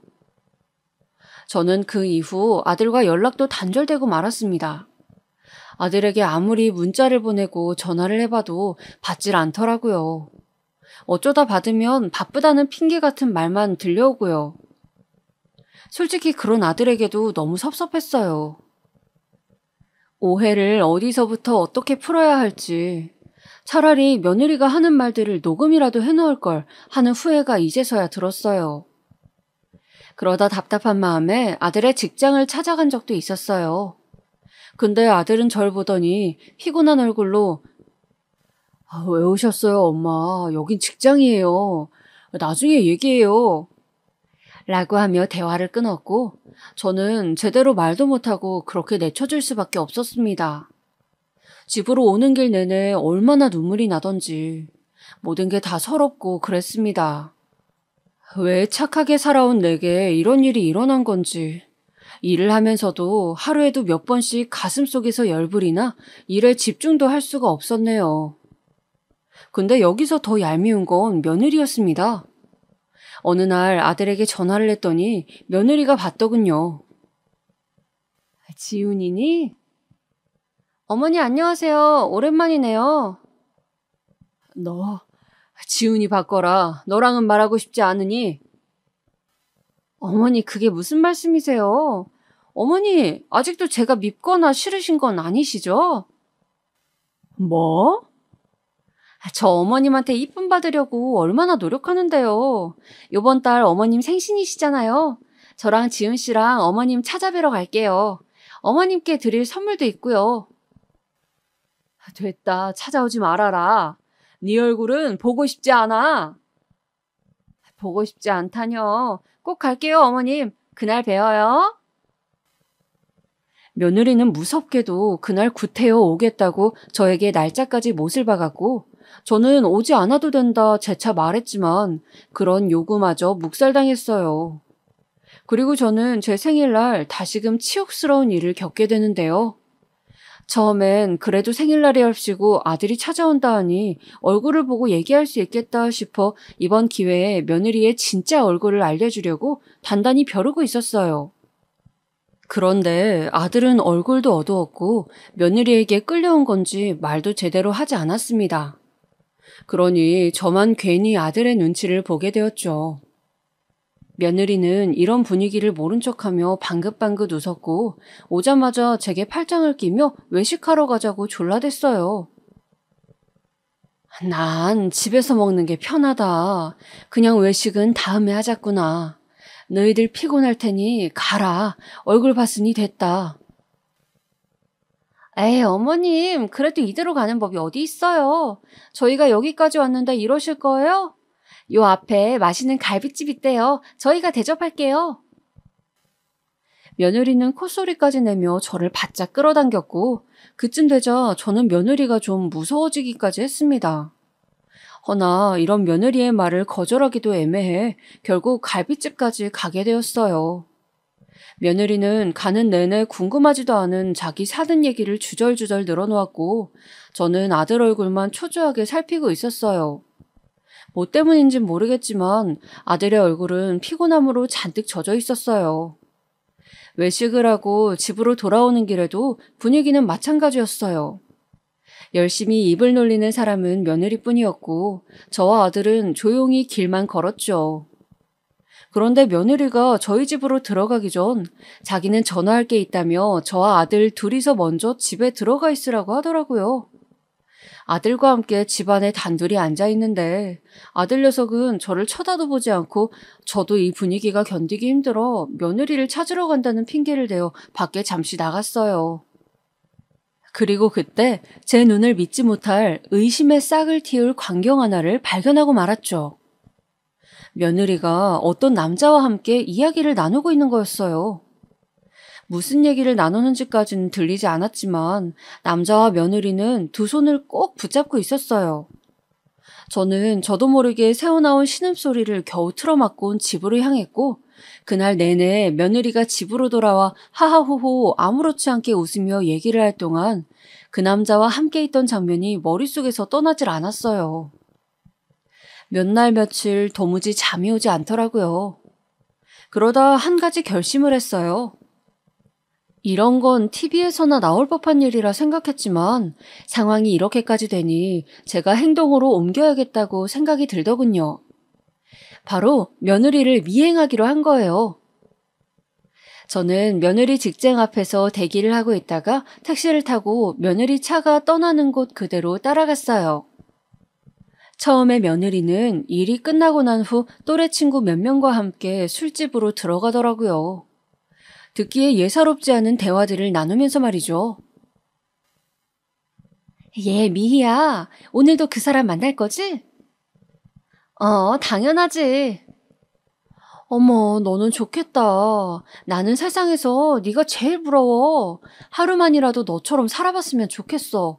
여러 남자한테 사랑받으면서 원하는 만큼 돈 팍팍 쓰면서. 그래?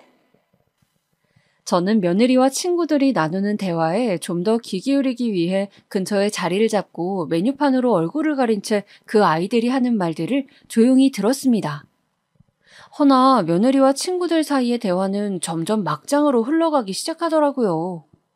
저는 그 대화를 들으면 들을수록 사지가 벌벌 떨려와 몸을 가눌 수가 없었어요. 오늘 호텔에서 하룻밤 보내기로 했어. 그이가 날 위해 최고급 호텔을 예약해 놓았더라고. 내 취향은 또 어떻게 알고? 좋겠다, 기집애. 야, 근데 너희 남편도 진짜 대단하다. 어떻게 이걸 눈치 못 챌 수가 있냐? 모르지 뭐. 눈치가 둔한 건지. 아마 시어머니 닮아서 그런 것 같아. 시어머니도 둔하기 짝이 없거든. 끼리끼리란 말이 있잖아. 그러게나 말이다.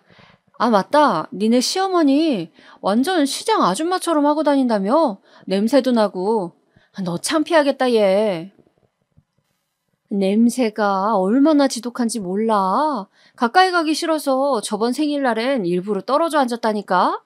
오죽하면 향수를 내 코 아래에 발랐겠냐고. 너무 웃긴다, 얘. 저와 아들을 깔아뭉개고 조소하는 저것들의 입을 마음 같아선 정말이지 뭉개버리고 싶었어요. 특히 며느리의 입은 이런 표현 듣기에 격하실 거 알지만 갈기갈기 찢어버리고 싶었습니다. 그만큼 저는 너무 큰 분노를 느꼈고 가까스로 화를 억눌러야 했어요. 왜냐면 제겐 증거 사진이 필요했으니까요. 일단 전 며느리와 친구들이 술을 다 먹고 취한 며느리가 일어나 남자를 만날 때까지 기다렸어요. 그리고 친구들과 며느리가 하는 대화를 다 녹음해 두었습니다. 녹음하면서 더 기가 막힌 사실도 하나 알게 되었는데요. 회사를 다닌다고 했던 며느리는 알고 보니 거의 백수나 다름없더라고요. 집에서 주는 돈으로 생활하는 백수요. 너 요즘 부모님 회사에서 일도 한다며? 평생 백수로 살겠다더니 웬일이야? 일은 무슨. 오늘도 하루 종일 인터넷으로 쇼핑만 했는데.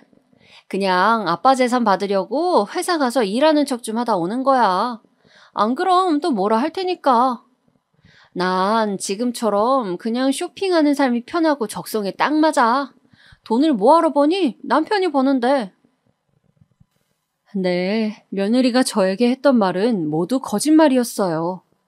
회사를 물려받기 위해 열심히 일한다는 둥 남편 사업을 보조하느라 바빠 죽겠단 말은 모두 거짓말이었어요.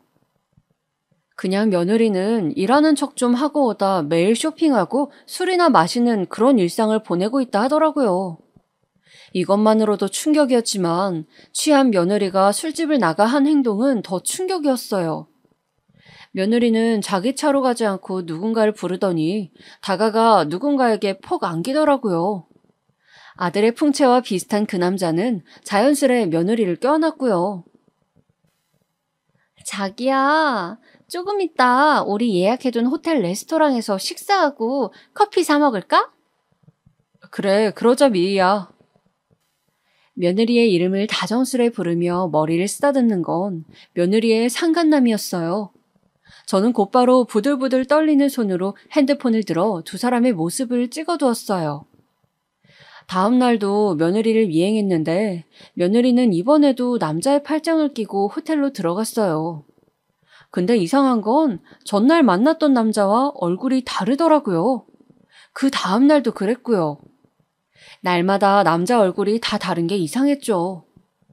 그래서 며칠을 더 미행해보니 며느리가 어디서 그 남자들을 만나고 돌아다니는지 알 수 있었어요. 며느리는 이상한 유흥업소를 다니고 있었어요. 저는 그날로 며느리가 다니는 유흥업소에 들어가 사장님에게 며느리의 얼굴을 보여주면서 몇 가지를 물었어요. 처음엔 말해주지 않으려 했던 사장님도 제가 매일같이 찾아와 물어볼 기색을 보이지 않자 결국 솔직하게 털어놓았어요. 네, 저희 가게 오시는 손님이세요. 근데 무슨 일로 그러시죠? 확실하죠? 손님이죠? 네, 맞습니다. 저희 가게 VIP세요. 저는 그렇게 사장님이 한 말까지 녹음을 하고 난 후 아들을 찾아갔어요.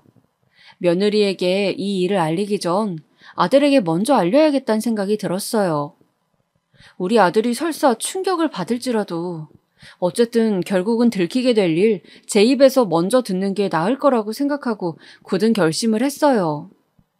아들 앞에 증거를 내놓자 아들은 차마 믿지 못하겠다는 얼굴로 묻더군요. 엄마, 이게 사실이에요? 맞다. 그리고 지훈아, 내가 너 결혼하기 전에 말했어야 했는데 말하지 못한 게 있다. 사실 엄마 5년 전에 걔를 만난 적이 있어. 엄마가 어떡해요? 엄마가 일하던 식당에 손님으로 왔었어. 너한테 그때 그 일을 다 말했으면 최소한 결혼은 막을 수 있었을 텐데 미안하다. 저는 아들에게 제가 겪은 일을 그제야 다 말해주었고 아들은 충격을 감출 수 없어 했어요. 아들은 얼굴이 새하얗게 질려 입술을 꼭 깨물다 주먹을 폈다 쥐다 반복하다가 나중엔 자기 가슴까지 치며 눈물을 터뜨렸어요. 엄마, 그런지도 모르고 죄송해요. 엄마한테 그런 짓까지 한 사람을 제가 아내로... 정말 죄송해요. 엄마를 멋대로 의심하고 정말 죄송해요. 아니다, 그런 말 하지 말거라. 아니에요. 엄마, 다 내 탓이에요. 빠른 시일 내로 이혼하고 내가 어떻게든 잘 처리할게요. 아들은 그 자리에서 제게 무릎을 꿇고 사죄를 했고 저는 그런 아들을 용서해 주었어요. 미우나 고우나 아들인데 어쩌겠어요. 아무리 똑똑한 아들이라도 뱀 같은 며느리 소나기에 있었다면 누구라도 당할 수밖에 없는 일이었을 거예요. 저는 아들을 꼭 껴안으며 괜찮다고 몇 번을 말해주었고 그제야 아들은 집으로 되돌아갔어요. 그 이후 아들은 이 일을 가만히 넘어갈 순 없다고 느꼈는지 흥신소를 찾아 며느리의 불륜행각 자료들을 확보해 이혼 소송에 돌입했어요. 며느리는 또 아들을 놓치기는 아까웠는지 그 과정에서 저희 집 문을 얼마나 두드렸는지 몰라요. 어머님, 제발 한 번만 용서해 주세요. 저는 이의 없으면 못 살아요. 저희 집도 지금 부도 상태란 말이에요. 나가라, 네 얼굴 보기 싫으니? 어머님 제발요. 저희 집 사정이 너무 안 좋아서요. 저 지훈 씨 없으면 죽어요. 제가 한 짓 다 죄송해요. 잘못했어요, 어머님. 한 번만 용서해 주세요. 며느리는 자기 집 사정이 안 좋다며 마지막 남은 동아줄이라는 듯 제 아들을 붙잡아야 한다고 하는데 그 심보마저 너무 악하고 더럽게 느껴져 저는 그만 화장실로 달려가 변기물을 한 컵 퍼 며느리의 얼굴에 퍼부어버렸어요. 자, 여기 네 수준에 맞는 변기물이야. 더 먹고 싶으면 말해라. 뭐예요? 변기물이라고요? 미쳤어요? 미친 건 너지. 어디 감히 변기물보다 추악하고 더러운 행동들을 하면서 감히 누구한테 이래라 저래라야. 잘 들어라. 네가 한 짓은 절대 용서받을 수 없는 거다. 내가 그렇게 만들 테니까. 며느리는 변기물이라는 걸 알자마자 갑자기 기침을 하고 손가락을 입안에 넣어 구역질을 하려고 하는 등 난리를 쳐댔어요. 그러다 제가 한 컵 더 퍼올 기세를 보이자 정신없이 도망을 치더라고요. 그 후 저는 마지막으로 아들의 동의를 받아 며느리의 지인들에게 그리고 사돈 어른에게 며느리가 한 짓을 말씀드렸어요. 그러자 사돈 어른은 저에게 고개를 푹 떨구시며 면목이 없습니다. 자식을 잘못 키운 제 죄입니다 하더니 제 앞에서 며느리 뺨까지 때리시더라고요.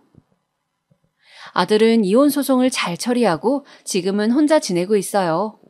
저희 집 근처에 집을 구해 제 집도 이사시켜주고 저도 간간히 보러 오고 있어요. 제가 괜찮다고 해도 자기 때문에 엄마가 상처받은 게 미안했는지 늘 미안한 얼굴로 저희 집에 와 저녁을 먹고 가곤 해요. 마음 같아서는 아들이 새로운 장가를 들어 좋은 여자를 만났으면 싶지만 이제는 한번 이혼도 한마당에 아들도 마음을 정리할 시간이 필요할 것 같고 저도 조금 시간이 필요할 것 같아요. 힘든 일을 겪은 만큼 저희 모자에게 앞으로는 좋은 날들만이 펼쳐지길 바라고 바랍니다. 사연 들으신 분들 조금이라도 공감이 되셨다면 제게 격려와 응원을 부탁드릴게요. 지금까지 길고 긴 이야기 들어주셔서 감사합니다. 모두 건강 챙기시고 좋은 하루 보내세요.